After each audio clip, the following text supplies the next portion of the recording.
Pourquoi les colons ont refusé l'accès de la Mésopotamie à Cheikh Anta Diop? Ensemble, découvrons l'héritage de l'historien chamite, Cheikh Anta Diop. Donc, Cheikh Anta Diop, intellectuel, historien et anthropologue kamite, sénégalais, a joué un rôle significatif dans la redécouverte, la promotion et la valorisation de l'histoire mythologique africaine. Son travail a eu un impact majeur sur la reconnaissance de la civilisation chamite, kamite africaine et sur la réhabilitation de l'identité dite africaine à travers le monde qui est en opposition avec les lois gravées dans le firmament universel. Voici quelques-uns des principaux aspects de son héritage. 1. Réfutation du mythe de l'infériorité africaine. Diop a contesté les théories raciales prédominantes qui affirmaient la supériorité de certaines communautés sur d'autres, en faisant valoir que l'humanité a une origine commune et que les cultures appelées africaines ont une contribution légitime à l'histoire de l'humanité. Il a réfuté les notions d'infériorité prétendument attribuées à ce continent appelé Afrique, en soulignant son héritage culturel et scientifique riche et souvent ignoré. 2. Révision de l'histoire dite africaine. Anta Diop a mis en évidence l'importance de l'histoire mythologique de l'Égypte ancienne et de la vallée du Nil dans la formation de la civilisation africaine et son influence sur d'autres civilisations du monde antique. Il a souligné que l'Égypte ancienne doit être considérée comme une civilisation dite africaine, kamite et non comme une entité séparée. Ce qui est tout à fait erroné, puisque la civilisation chamite, kamite, vous dites africaine a commencé en Mésopotamie bien avant l'Égypte antique. L'Égypte antique n'est qu'une puissance qui a hissé la première civilisation chamite, qui a commencé en Mésopotamie. Il a également réexaminé l'histoire de ce continent baptisé Afrique par les Romains, en explorant les contributions scientifiques, culturelles et politiques de la civilisation dite chamite africaine. 3. Réappropriation de la culture dite africaine. Anta Diop a cherché à restaurer la fierté et la conscience de l'identité dite africaine en encourageant la redécouverte des traditions, des langues et des croyances ancestrales africaines. La question que nous devons nous poser, est-ce que ces croyances ancestrales dites africaines, est universelle ou communautaire? Est-ce que les langues dites africaines sont vraiment des langues ou des dialectes?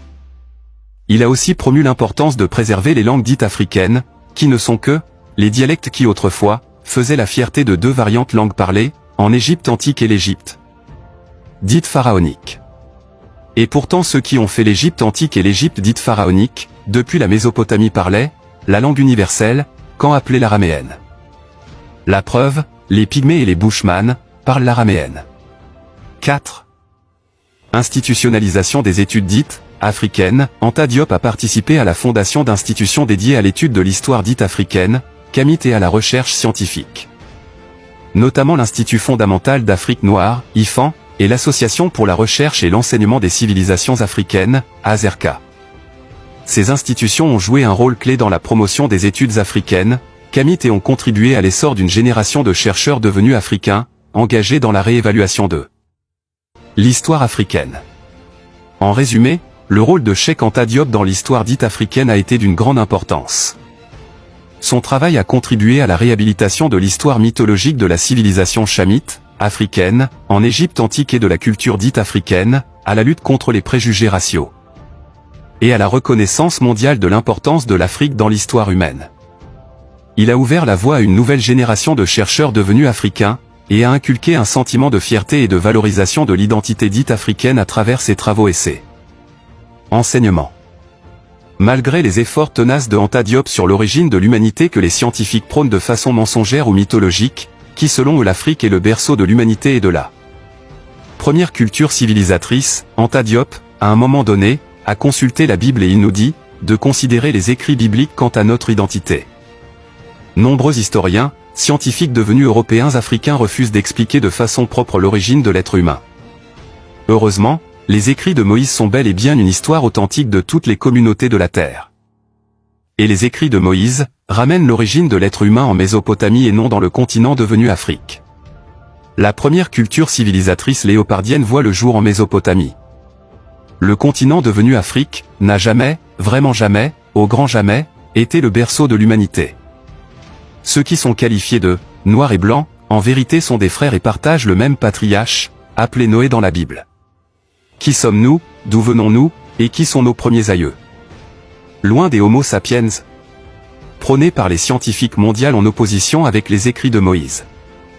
Constatez par vous-même, les scientifiques nous égarent, dans leurs croyances historiques mythologiques avec des Homo sapiens etc.